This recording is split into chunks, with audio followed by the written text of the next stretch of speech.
alegria mais uma vez recebê-los aqui. E como final do nosso ciclo de literatura desse Flipossos 2013, eu gostaria de reforçar o nosso agradecimento a algumas empresas, algumas entidades que sem elas não seria possível a viabilidade desse evento, dessa vultuosidade maravilhosa que todos vocês puderam conferir ao longo desses últimos 8 dias, né? Porque ainda temos amanhã mais um dia aí para encerrar efetivamente o nosso festival dessa edição. Quero agradecer muito especialmente o Grupo DME, Prefeitura Municipal.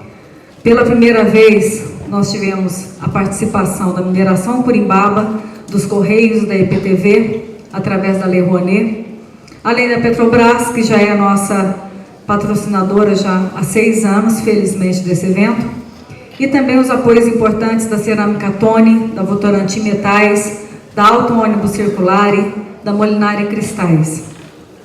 E aos grandes incentivadores também, parceiros que estão conosco nas últimas edições e ajudando a engrandecer e enriquecer a programação, como o Sesc Minas, a Fundação Curimbaba, o Senac Minas e a Editora Cortez. Quero ressaltar ainda a importante parceria do Ministério da Cultura, da Câmara Brasileira do Livro, da Câmara Mineira do Livro,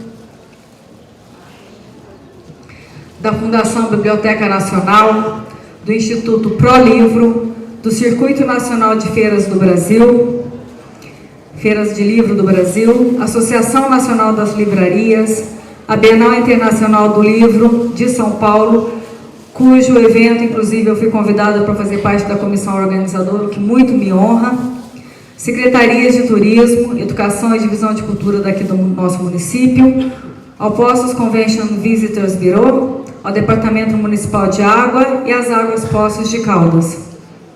Gostaria de reforçar também o apoio super especial e importantíssimo dos hotéis e restaurantes conveniados com o nosso evento, que receberam nossos convidados e visitantes de uma maneira especial. Destacamos também os veículos de comunicação de Poços, da região, do Brasil, que esse ano nós tivemos um destaque muito grande na grande mídia, que de forma mais efetiva estão enxergando o nosso evento como realmente um diferencial e uma grande festa literária do Brasil.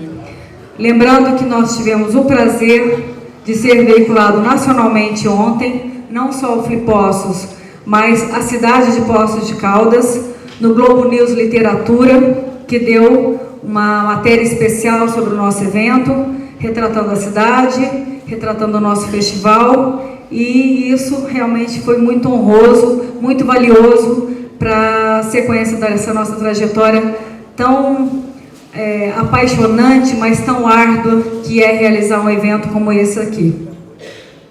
Um agradecimento também especial a toda a equipe da GSC Eventos, os meus colaboradores, pelo empenho, pela dedicação, que não mediram esforços para que tudo corresse bem. Infelizmente, tudo está correndo bem, não tivemos nenhum contratempo. Quero agradecer ao Corpo de Bombeiros, quero agradecer ao SAMU, quero agradecer a várias entidades que estiveram envolvidas até de forma indireta para que tudo tivesse corrido super bem e, graças a Deus, realmente tudo está correndo super bem mesmo. E, por fim, gostaria também de já anunciar aqui o Flipossos 2014, cujo tema já foi definido, que é a cultura popular na arte da literatura, onde vamos tratar das mais variadas culturas regionais para trazer para o Flipossos 2014 a origem de toda a diversidade, de toda diferença que o nosso povo brasileiro é, né? Esse povo tão rico e a cultura tão maravilhosa de tantos estados aí que fazem de nós um povo realmente diverso, único e muito especial em todo o mundo. Mais uma vez, com emoção, desde pequena, a magia do livro povoou meus sonhos. Guiada pelos livros e seus escritores, viajei para mundos distantes, me encantei com personagens, vivi histórias e aventuras que me ajudaram a descobrir um novo mundo e a minha vocação. Com a realização da Feira do Livro e do Flipossos, consegui realizar meu sonho de levar o livro, a literatura e renomados escritores para plateias de todas as idades. Tivemos grandes nomes nesta edição, como os imortais Ariano Suassuna, João Ubaldo Ribeiro, que estará hoje nos presenteando com a sua presença, Sérgio Paulo Rouanet e Evanildo Bechara, que valorizaram nossa temática nesta edição. Os internacionais Pedro Granados, Luiz Miguel Rocha, Juan José Arias, Juan Pablo Villa-Lobos, que inauguraram uma nova fase do festival. E tantos outros queridos e veteranos ou não, mas que seria impossível citar todos, que são muitos, felizmente, que passaram por aqui durante esses 9 dias. Cada um deles, com seu conhecimento e suas obras, conseguiu, tenho certeza, fazer com que as pessoas saíssem daqui diferentes e com um novo olhar para si e para a vida.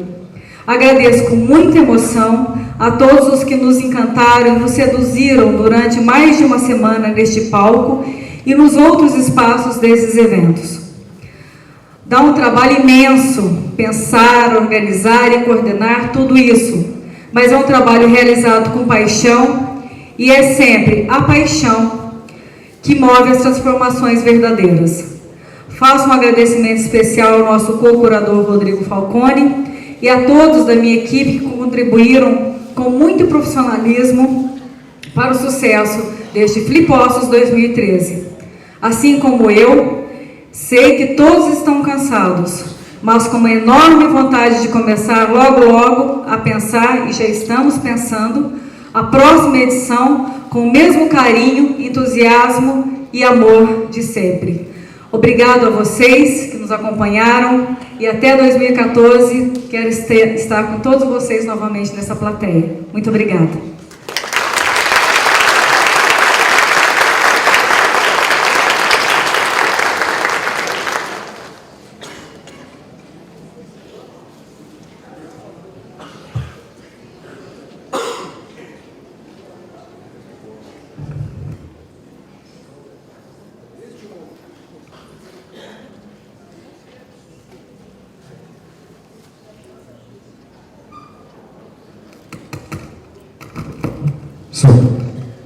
Falha nossa. Desde o momento em que o amigo genial e papa do cinema novo, Glauber Rocha, o aconselhou a escrever um primeiro livro, Setembro Não Tem Sentido, e que poucos anos depois criaria a prosa magnífica de Sargento Getúlio, João Ubaldo Osório Pimentel Ribeiro traçou em linhas fortes os contornos de uma obra fabulosa e admirada nos 4 cantos do mundo. Ganhador do Prêmio Camões de 2008, o maior para autores de língua portuguesa, o autor do maravilhoso romance A Casa dos Budas Ditosos, e uma passagem de seu discurso de posse na Academia Brasileira de Letras, em junho de 1994, diz: sou apenas um romancista, um contador de histórias, cuja modesta cultura literária foi adquirida num convívio arrebatado com os livros de ficção, a poesia e o teatro. Deus é brasileiro e nos deu os frutos e a luz de seu talento imortal. Por isso, é com grande honra que recebemos nesta palestra de encerramento do Flippostos 2013, João Ubaldo Ribeiro.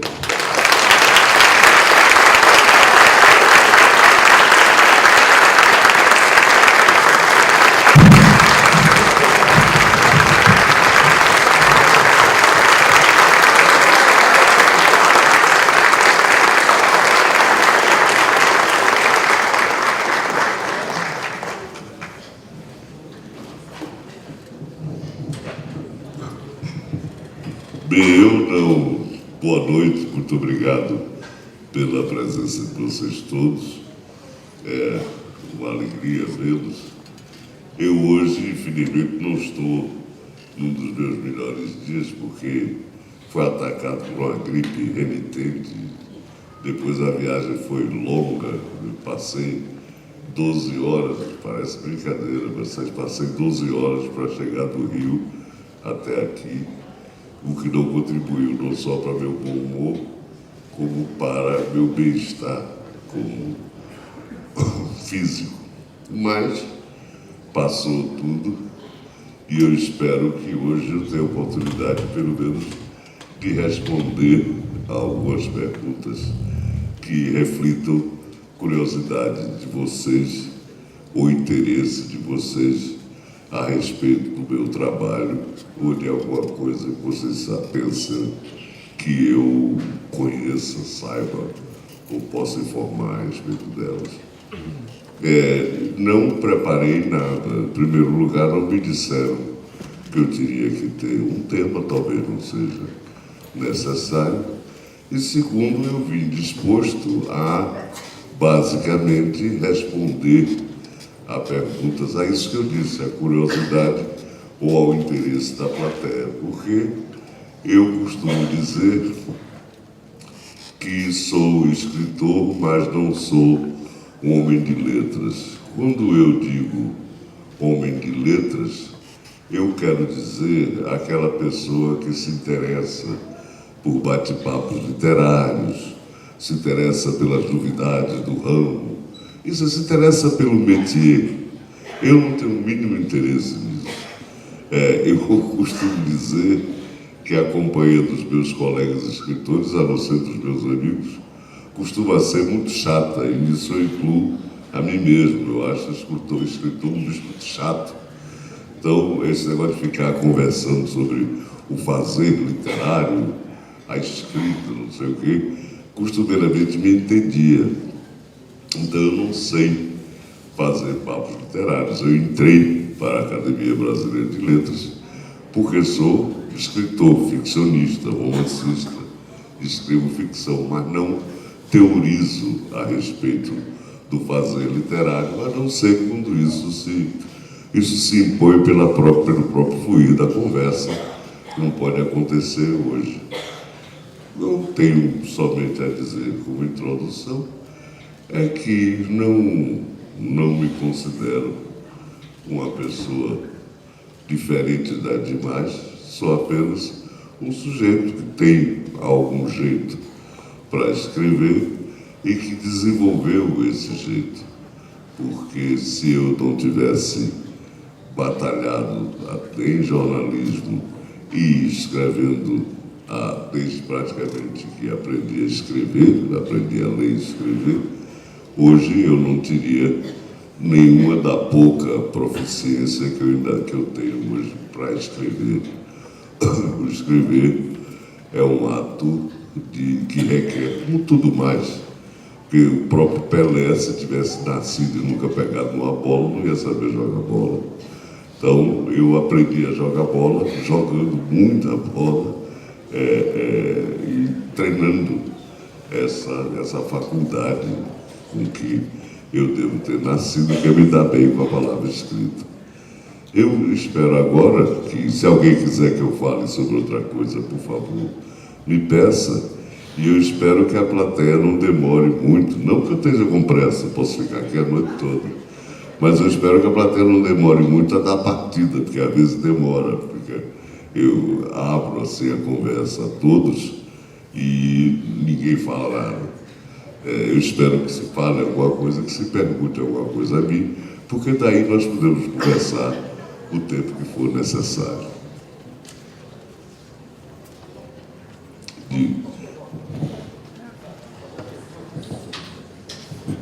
Boa noite, meu nome é Hélio.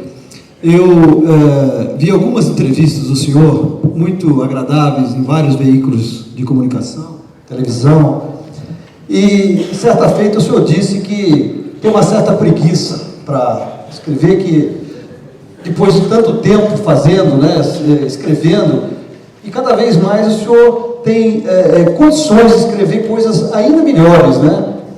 Então o senhor acha que essa baianidade, essa mania, essa tranquilidade, ela faz parte do seu estilo, ela foi incorporada também, ou essa falta muitas vezes de vontade de fazer continuamente o livro, ela simplesmente é porque o senhor já está assim, já escreveu tudo que lhe era suficiente, vamos dizer. O senhor tem ainda algum desafio, alguma coisa que o senhor não escreveu ainda e gostaria de fazer?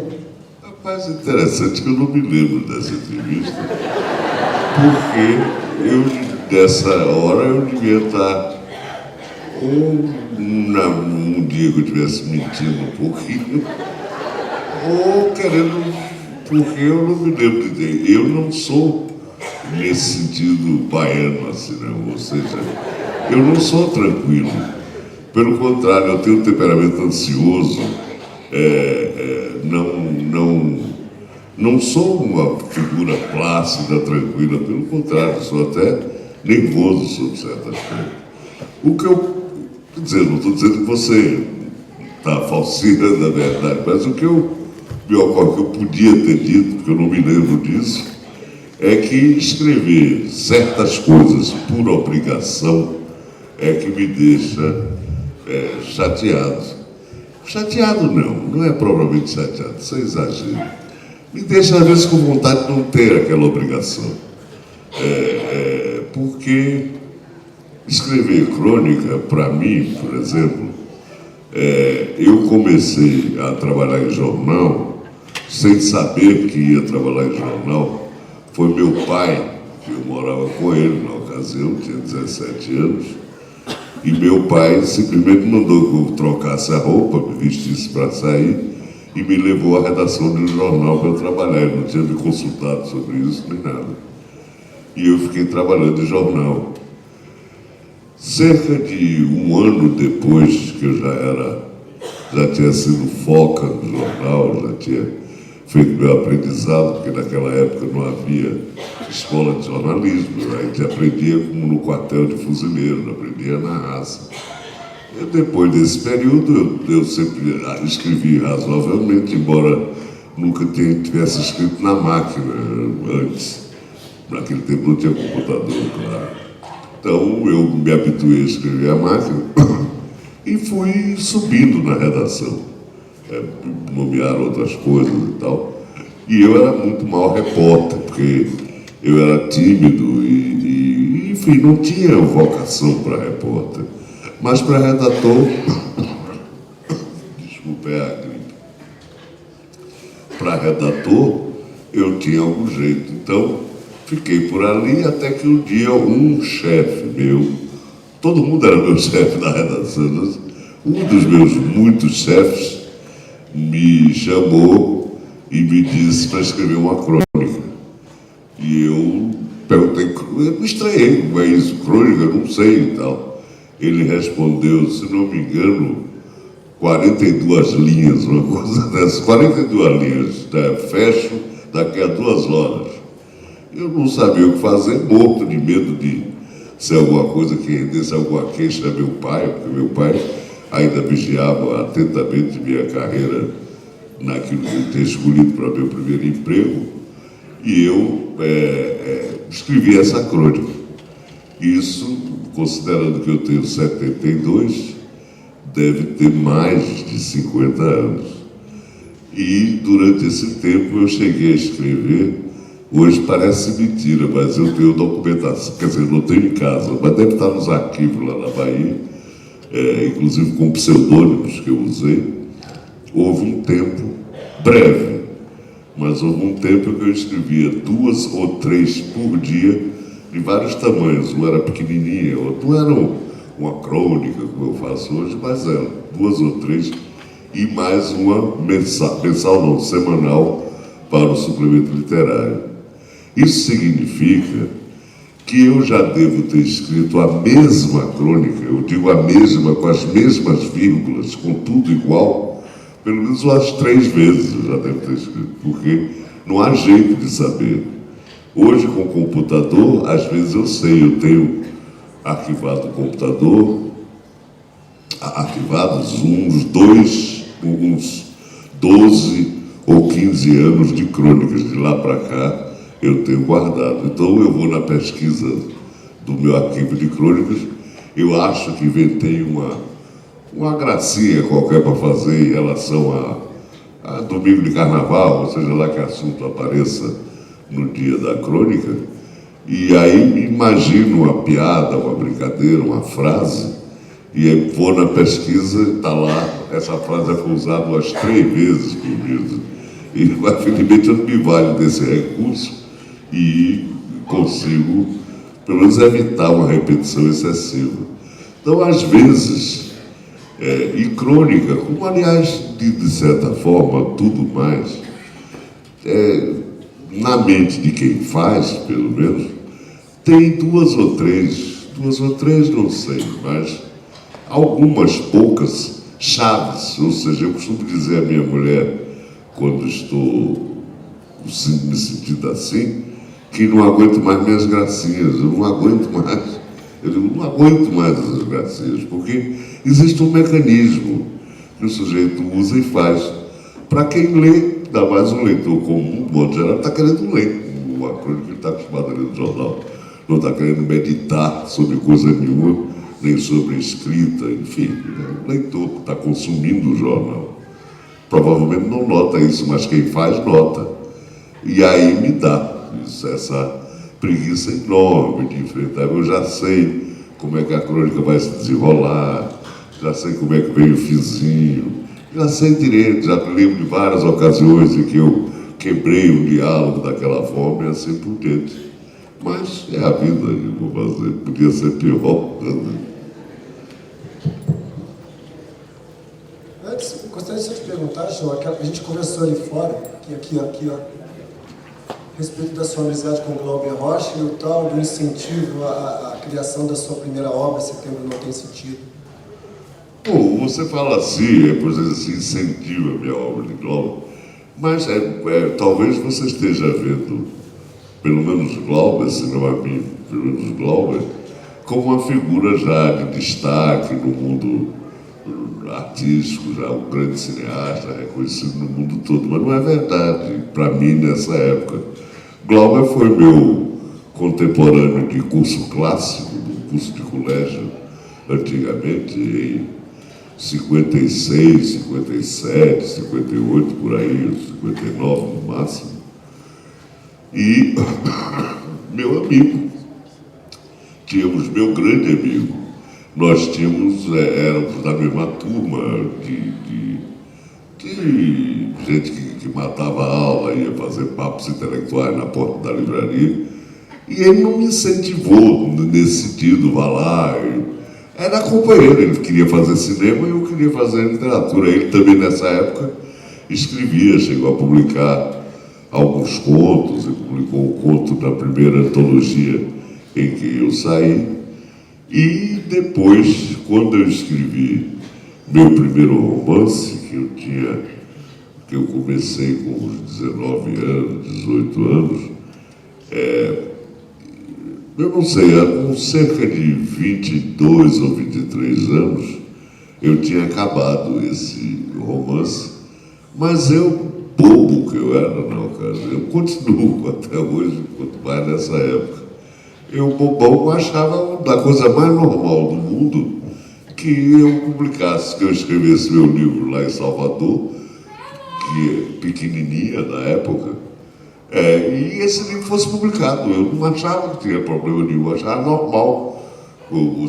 Talvez se eu soubesse hoje da dificuldade que é para publicar um livro para um sujeito inédito, eu tivesse tido até mais problema, mas não tive problema nenhum. Na verdade, por que Flávio? É porque Glauber Rocha, na companhia de um rapaz, na ocasião um rapazinho, hoje um coroa da minha marca, mas o escritor Flávio Moreira da Costa, lá do Rio, que eu não conhecia e também, enfim, nunca tinha visto, nem ouvido falar. Eles dois que fizeram a batalha pelo meu livro e publicaram. Tanto assim que Glauber morreu se queixando, que ele já não morava na Bahia e me apareceu com o livro impresso na mão.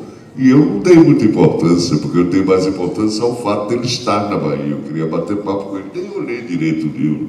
Ele disse, pô, eu morro de trabalho para publicar essa porcaria e você nem olha. É verdade. Foi esse o incentivo que o Glauber me deu, era meu amigo. E quando ele morreu, por acaso, ele próprio observou este fato. Nós estávamos, eu e minha família, minha mulher grávida do meu primeiro filho, que acabou nascendo lá, meu primeiro filho deste casal, e Glauber estava em Portugal. E Jorge Amado, que era muito amigo nosso também, a figura mais velha, assim, uma espécie de irmão mais velho nosso, também estava lá. e Glauber eu já esqueci o que eu ia falando a respeito dele. Está dizendo que nessa ocasião, não sei direito, daqui a pouco volto. Nessa ocasião ele acabou morrendo depois, né? E eu estava lá com ele. Sim, quando ele morreu, é isso que eu ia dizer. Quando ele morreu, eu não esperava que ele morresse, porque Glauber vivia dizendo desde rapazinho que ia morrer, falando em doença, em hospital, tinha mania disso.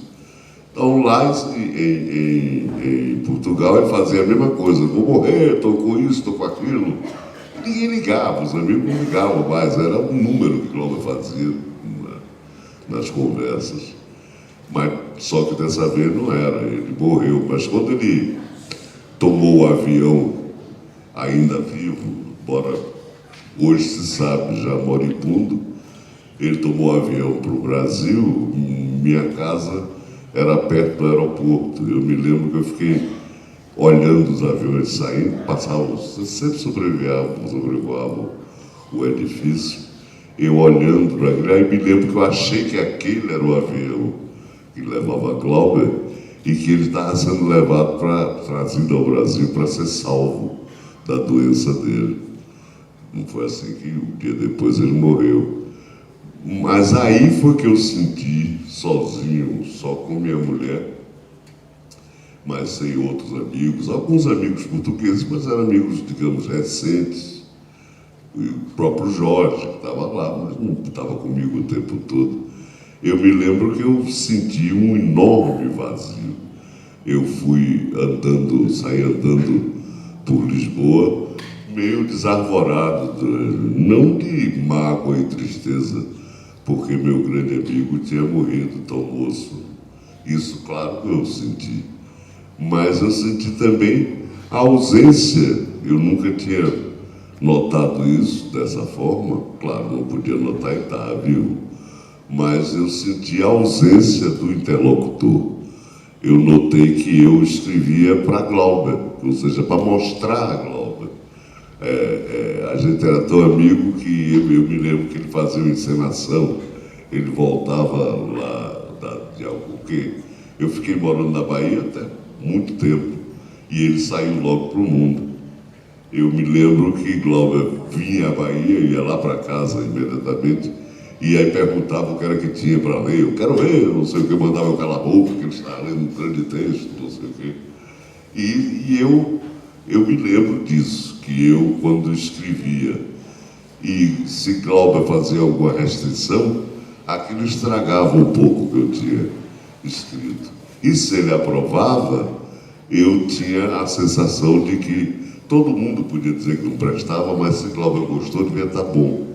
E eu perdi essa companhia, a confiança integral que eu tinha, não só na honestidade dele como pessoa e como artista, como no julgamento dele, como, enfim, a abertura total que eu tinha. A gente se abria, conhecia tudo no outro. Fomos moleques juntos praticamente, desde os 14, 15 anos. E aí foi a grande falta que Glauber me fez, e era talvez esse, o que ninguém sabe, o grande incentivo que ele me dava. Até o título de O Vivo Povo Brasileiro, que é um romance meu,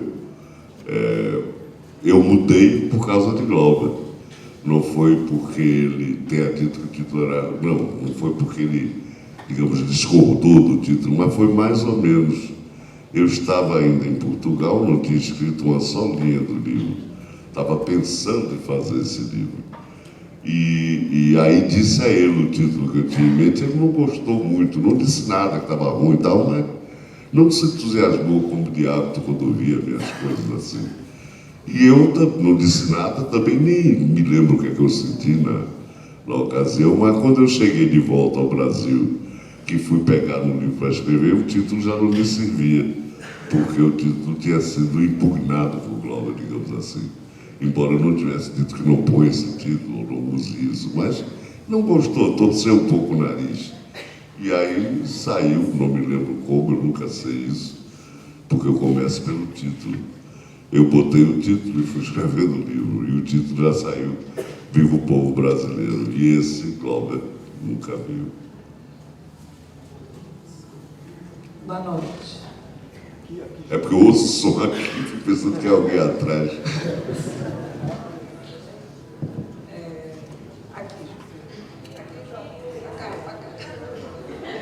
Ah, sim.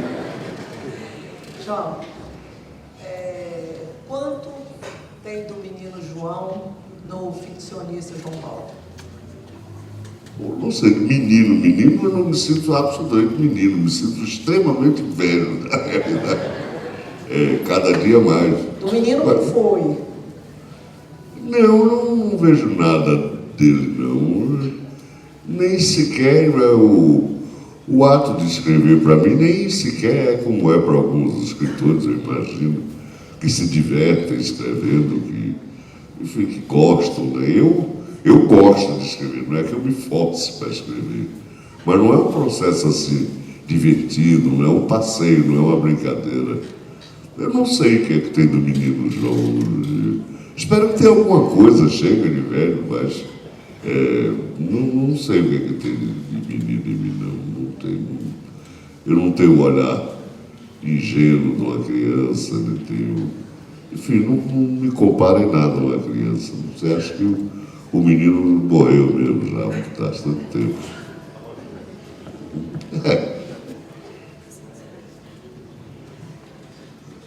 Senhor João Waldo Ribeiro, é um prazer poder me dirigir Muito obrigado, à sua muito obrigado. pessoa. A gente se conhece assim, mas através da mídia, né? Assim, é uma relação tão distante, né? Eu nunca imaginei que pudesse estar aqui me dirigindo a você, posso dizer assim. Claro. Eu queria saber, eu estava pensando aqui, duas coisas, me ocorreu uma primeira, depois uma segunda. Então eu vou dizer, é você ver como que respondo. A primeira coisa seria assim, como você lida com a crítica literária? No longo da sua vida de escritor, né, de romancista e tal, a crítica, às vezes, ela pode ser um pouco mais... não vem ao nosso gosto algumas vezes, às vezes desagrada. Então é uma coisa que o escritor sempre tem uma relação meio, assim, de crítica em relação à crítica, né? E a outra coisa isso, justamente em relação à crítica, a evolução dela, se houve alguma coisa, como que nesse tempo que você milita nisso. Se houve o quê? Milita, escreve, né? Sim, mas né? se houve o Uma quê? evolução na crítica. Pô, eu não sei, tem duas coisas. Crítica, já acabou? Desculpa. Eu teria outra pergunta, mas... Talvez é melhor responder uma por uma, porque ainda é capaz... Não, crítica, quando você fala crítica, no sentido formal, ou seja, prestar atenção na crítica literária que se faz, hoje no Brasil é difícil, porque não temos, que eu saiba assim, muitos ensaístas escrevendo livros de crítica literária, seja teóricos, sejam livros aplicados a determinados autores, pouco se faz. A crítica em jornal, a crítica periódica também não é como no tempo da famosa crítica de rodapé, de Álvaro Lins, Tristão de Ataíde, dos críticos que faziam isso nos jornais e revistas brasileiros. Então, quando você fala e esse tipo de coisa nunca me interessou realmente, porque eu nunca quis ler sobre teoria disso, daquilo, nunca tive paciência para isso. Mas, como opinião, sim, a crítica negativa, vamos dizer, sempre chateia o sujeito. Normalmente, é uma confissão, normalmente eu acho uma burrice aquele negócio que está dito contra mim. Mas se eu acho que existe alguma razão no que o sujeito escreveu, eu fico chateado, fico pensando, realmente ele tem razão. Mas dificilmente aconteceu, eu nunca levei muito crítica a sério, dizer assim, não gostou, e eu ir para casa fazer penitência, estou errado, escrevi mal. Eu acho o crítico burro, nem quero saber. E esqueço depois. Esqueço, a meu benefício, eu esqueço tanto as boas quanto as ruins. Eu esqueço tudo. Eu não escrevo para isso, entendeu? Claro que eu também não quero dizer que eu sou uma figura olímpica, que fica ignorando todo mundo. Não, eu sou como qualquer outro. Quando faço um livro que o sujeito desanca, nunca aconteceu realmente assim, mas vamos dizer alguma coisa que eu faço, eu não gosto, mas esqueço. E se elogiou, também não demora muito. Isso não tem muita importância. Jorge Amado, que eu já citei, e que era muito amigo meu compadre e amigo durante muitos anos, se ele nos disse, a gente como eu e Glauber, o que é verdade, que nunca viu crítica fazer ou desfazer livro nenhum. Crítica não é responsável por nada. Certa coisa podia se chamar de crítica, ou seja, a opinião difusa do mercado comprador de livros, todo mundo gosta, ao best-seller, ao sucesso, é outra coisa, mas fazer crítica, um artigo, consagrar um livro, fazer desse livro um sucesso, ou um êxito qualquer, dificilmente. E o contrário também, dizer o diabo de um livro, não destrói o livro. Crítica o velho Salvador Dalí, que estava, a primeira vez que eu viajei a Nova York, há muitos anos, em 58 ou 59, como estudante, Salvador Dalí estava em Nova York e era uma figura, porque isso aí só contando no papo louco, e ele falava inglês com sotaque francês puxado, mas isso aí ele falou em espanhol. Eu me lembro de dizer assim: los críticos tienen como misión especialísima equivocar-se em todo. E até hoje acho que a missão especialíssima dos críticos é equivocar em tudo. O crítico não sabe nada, ou sabe bem, mas é outro ramo do conhecimento, é outra atividade, não tem nada a ver com escrever ficção. Muito bem. A outra pergunta, a segunda. Chegando aqui, conversando com o meu amigo aqui, Hélio, estávamos falando de pessoas, não sei exatamente como se passou com você, mas há uns exemplos aí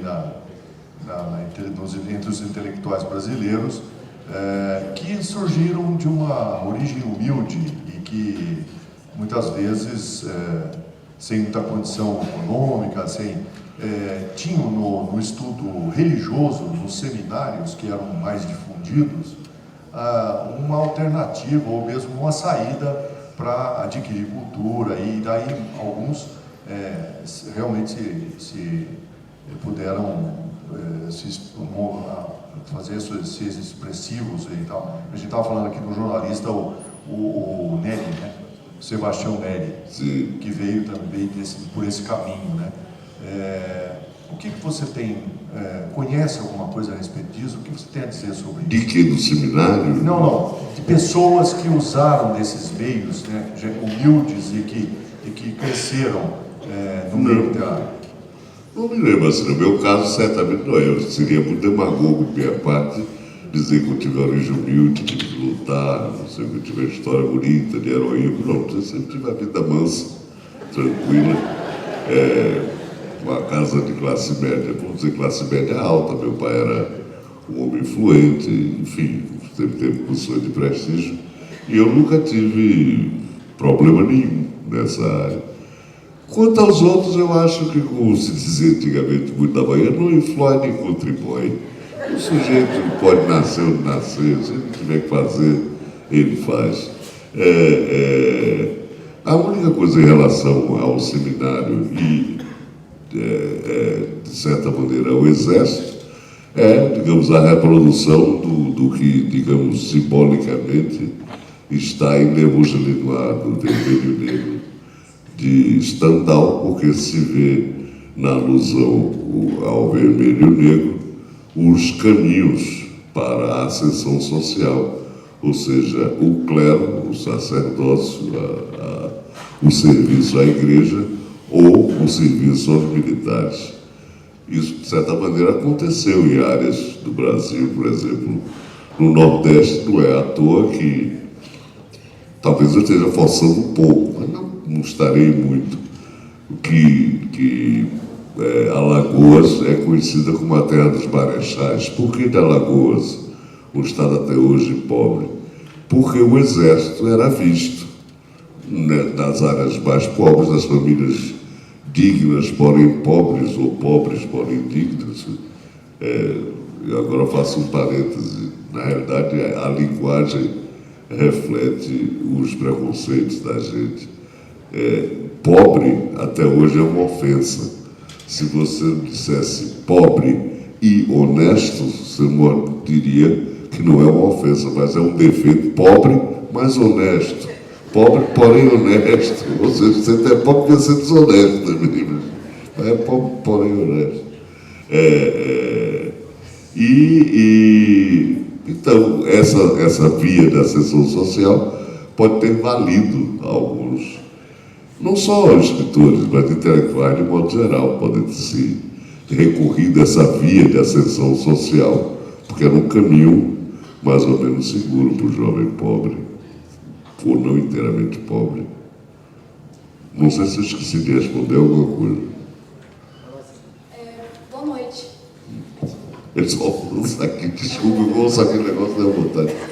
Tem uma cena na Casa dos Budas Ditosos que me chamou muita atenção, porque ela é ao mesmo tempo lírica e muito densa, que são as freiras drogadas participando de orgias. Feiras drogadas, sim. Participando de orgias, dentre várias outras de incesto, sexo virtual, enfim. Eu gostaria de saber como que foi a recepção para a massa em geral, já que a sociedade brasileira é extremamente conservadora, com tabus sexuais e religiosos muito enraizados, e se a identidade da mulher que lhe enviou as fitas que inspiraram o livro realmente continuou nebulosa. Não, são várias coisas que você está perguntando. Eu nunca me preocupei em saber se eu estava desafiando tabus ou qualquer coisa. Eu escrevi um livro lá. O livro eu escrevi, eu já disse esse público algumas vezes, esse livro eu escrevi, eu gostaria de desfazer, ou de ajudar a desfazer, se é que alguém ainda tem essa noção na cabeça, a ideia de que os artistas, de modo geral, aí incluídos os escritores, são pessoas que convivem com as musas, que residem no espaço etéreo, diferente do comum dos mortais. Né? Isso não é verdade. O artista pode ter, ou certamente tem, uma sensibilidade diferente, ou exacerbada em certas áreas. Porque se ele fosse inteiramente diferente do resto, do resto das pessoas que não é artista, vamos dizer, as pessoas não sentiriam o que ele está fazendo. Sentem porque partilham daquela sensibilidade, não a ponto de ir escrever, ou pintar um quadro, ou compor uma música, mas sentem, aquilo toca, porque a pessoa é um território comum de ambos. Digamos, o que faz, o que fabrica e o que é receptor daquilo. Uma coisa complementa a outra, na verdade. O que acontece com o escritor, que eu estava dizendo, e com o artista em geral, é que nós temos no Brasil, que é um país, sob certos aspectos, muito atrasado, assim parece que temos valores, às vezes, do século passado, do século XVIII, sei lá. Essa noção romântica de que, ou pseudo-romântica, de que o escritor, o artista, não se vende jamais. Então, ele não se vende como qualquer pessoa não se vende. Por exemplo, um sujeito cuja função na vida é ser cobrador de ônibus. Não tem nada a ver com escrever. Mas ele vai dizer, eu não aceito suborno para atrair meu serviço, não sei o que. Ele tem um código de ética dele. Então, nesse sentido, ele não se vende, assim como o escritor também não se vende, o artista não se vende, porque existe uma faixa e que aquilo é inegociável de acordo com os princípios da pessoa. Mas os artistas, a produção artística, de modo geral, desde que o mundo é mundo, desde que o homem, se é que se pode apontar esse instante, desde o momento da história humana que o homem começou a fazer arte, a regra é a encomenda. Ou seja, desde a Grécia Antiga, vamos dizer, os grandes dramaturgos, vamos dizer dramaturgos, incluindo aí os comediantes, Ésquilo, Sófocles, enfim, todos os outros dramaturgos gregos, Aristófanes, que fazia comédia, assim por diante, e outros, todo mundo sabe, trabalhavam de encomenda. Ou seja, no clima da maior baixaria, eles entravam em concurso, falando mal um do outro, tentando derrubar o outro por tudo quanto era de jeito, e era por dinheiro, no sentido de que era para consagração e obtenção de várias vantagens, não era pela beleza da arte, não sei o quê. Toda a arte da Renascença foi produzida de encomenda. Michelangelo, que era notório, Michelangelo Buonarroti, que era notório argentário, ele gostava de dinheiro. Se não tivesse dinheiro, não tinha nenhum Davi, nenhuma Capela Sistina, não tinha coisa nenhuma que ele não fazia. Eu tenho uma grana, faço. Não tenho, não faço.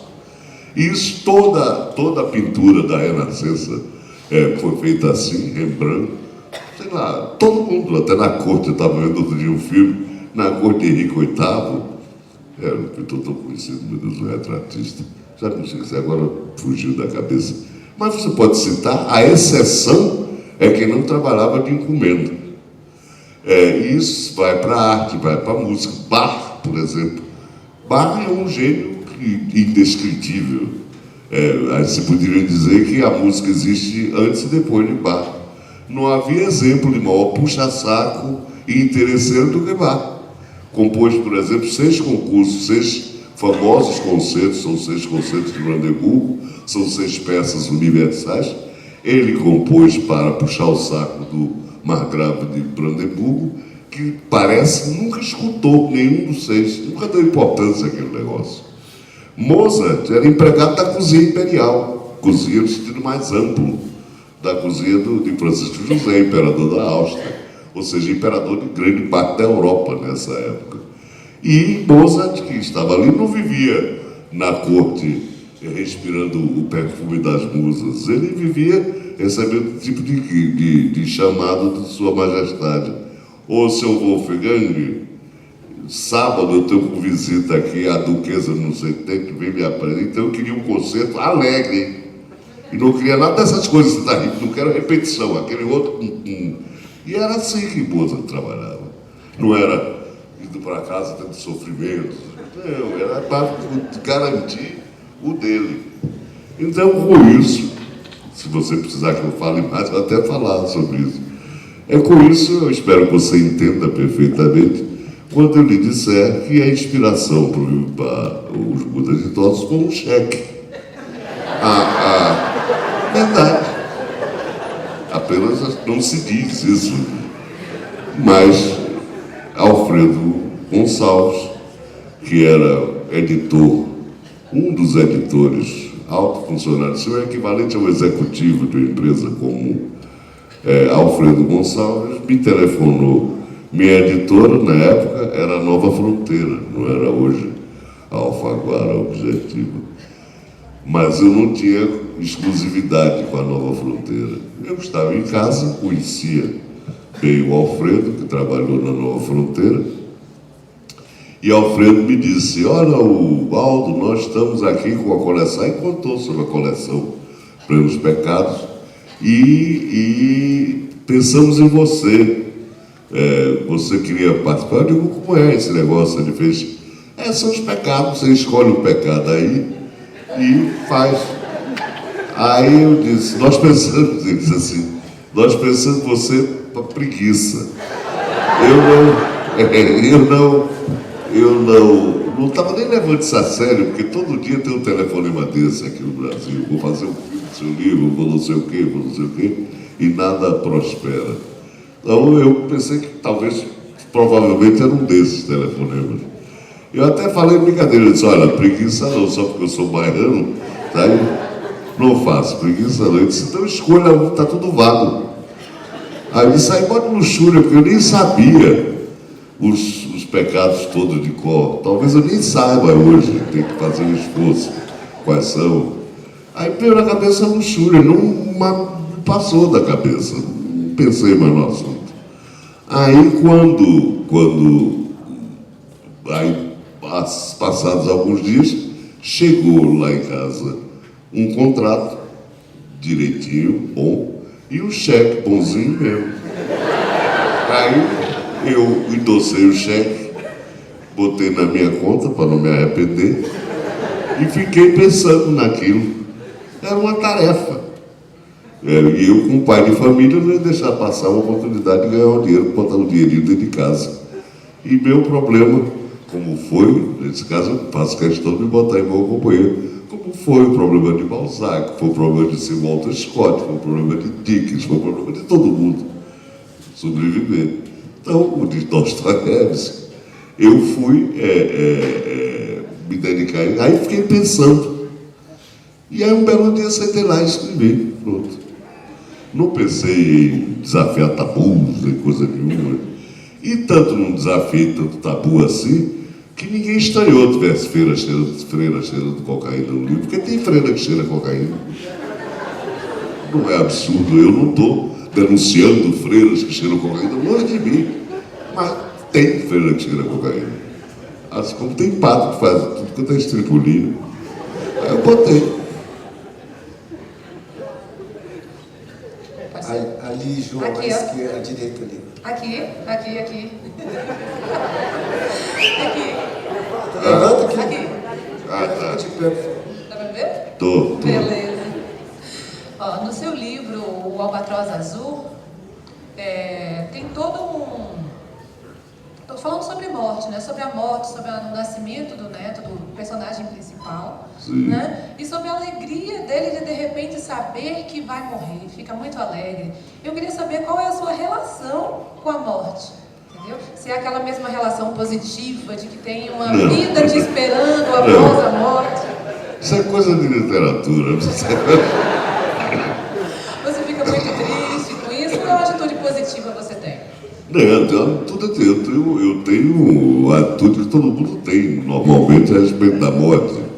É uma coisa que a gente sabe que é inelutável, que não tem jeito, mas a gente prefere não pensar no assunto, porque eu tenho um amigo itaparicano, um amigo de infância, que fala muito na catraca. Não sei se aqui em Minas se usa a palavra catraca para dizer que não é aquela... Pois é, ele diz que o problema da morte não é a morte em si, é a passagem pela catraca, que é chata. É verdade, todo mundo sabe que vai morrer. Agora, passar pela catraca, como eu achei que estava passando ontem, é horrível. Mas não tenho. Aquilo é meu personagem. Eu não quero saber de morrer.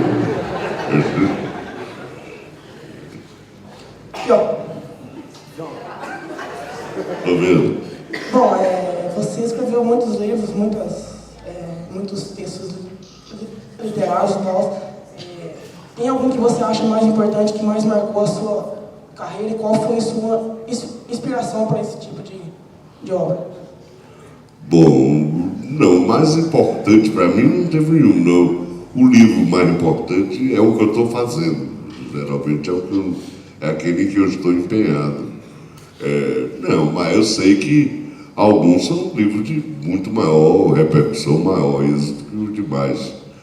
Tem o Sargento Getúlio, que foi o meu primeiro livro e até hoje é muito divulgado, é publicado até hoje, tem edições todo ano. E Viva o Povo Brasileiro. Mas eu acho, também sempre digo isso, que livro é um pouco como filho, a pessoa não tem muita preferência. Gosta mais de um por isso, por aquilo. Eu tenho um que eu acho que eu tenho um certo carinho, Minha mulher gosta muito dele, é o favorito dela, mas porque ele é meu livro órfão, ninguém liga, que é Vila Real. Aí eu tenho um certo eco porque tenho um filho meio feinho, jeitadinho, meio burrinho, qualquer coisa assim, e a pessoa procura compensar o filho que tem, mas eu não tenho nenhuma preferência por eles, nem por... Agora, os livros que realmente são, como, por exemplo, traduzidos,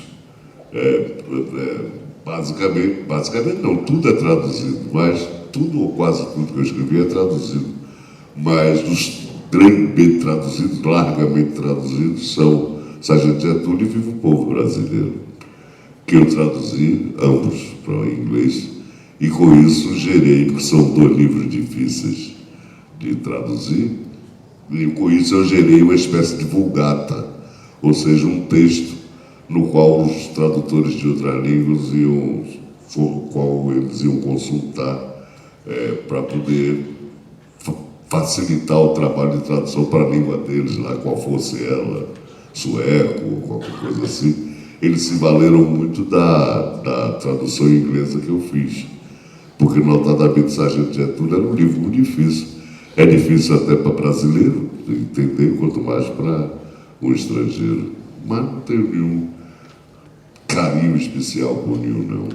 Nem nenhuma preferência assim, não.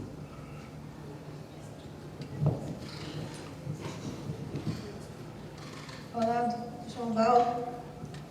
Primeiramente, queria dizer que eu te amo de paixão. Oh, muito obrigado. Em pleno burburinho dos 50 tons de cinza, e voltando à Casa dos Budas Ditosos, eu queria perguntar ao senhor sobre a repercussão que foi na época de ter concebido o livro, e de dizer para o senhor que livro apimentado mesmo é João Baldo Ribeiro e Jorge Amado, né? Muito obrigado. Mas você queria que eu dissesse o que é, Espírito? Eu queria que o senhor dissesse sobre a repercussão, se o senhor tem conhecimento sobre a repercussão após ter concebido o livro, assim como os autores tiveram do 50 Tons e todos os outros que acompanharam a mesma linha. Bom, eu não acompanho a repercussão do livro de modo geral, não, a não ser muito pelo alto, porque a excitação com o livro novo é muito de autor novo, ator iniciante. Eu, quando o livro já está, como se diz, no prelo, eu não ligo muito, não. Sei que vai sair, eu não fico pensando muito nele, não. E quanto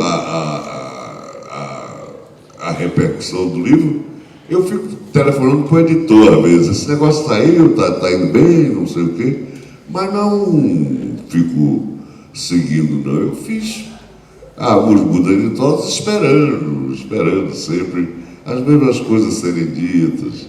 Eu fiz uma brincadeira no livro, que eu conto estraga a brincadeira, mas sempre é uma coisa que até me vinga um pouco, isso que eu vou dizer. Porque é comum, hoje ela falou aí, e eu até me esqueci de tocar nesse ponto, sobre a identidade da personagem principal do livro. Porque no começo do livro eu faço uma nota introdutória dizendo que aquele manuscrito foi deixado lá em casa e tal. Mas é uma velha brincadeira literária que, se eu contar, não estou contando, já perde a graça. Mas me serviu, porque entre os leitores de meu livro existe um tipo normalmente insuportável, às vezes não, mas geralmente insuportável. Geralmente é uma mulher desagradável, nariz empinado, que leu todas as orelhas de livro de Freud e psicanálise em geral, e vai dizer, está na cara que aquele personagem é um homem. Sente-se por trás.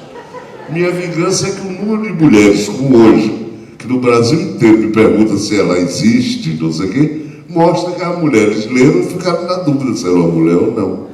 Porque eu ia ficar, não chateado, mas assim, me sentindo um pouco frustrado se eu não conseguisse ter vestido saia direito. Para mim, quando eu botei a saia, eu tive um problema. Mas só no começo do livro, o livro na primeira pessoa, eu estava escrevendo, fiquei zangado, era para escrever, fiquei zangada, aí eu escrevia zangado, porque eu estou acostumado a me referir a mim no masculino. Mas depois de umas 30 páginas, 40 páginas, sei lá, eu comecei a dizer, eu estava aborrecida, saí, não sei nem se eu falava em casa, eu já conhecia aborrecida, mas eu vesti a saia, fiz aquele negócio e larguei para lá.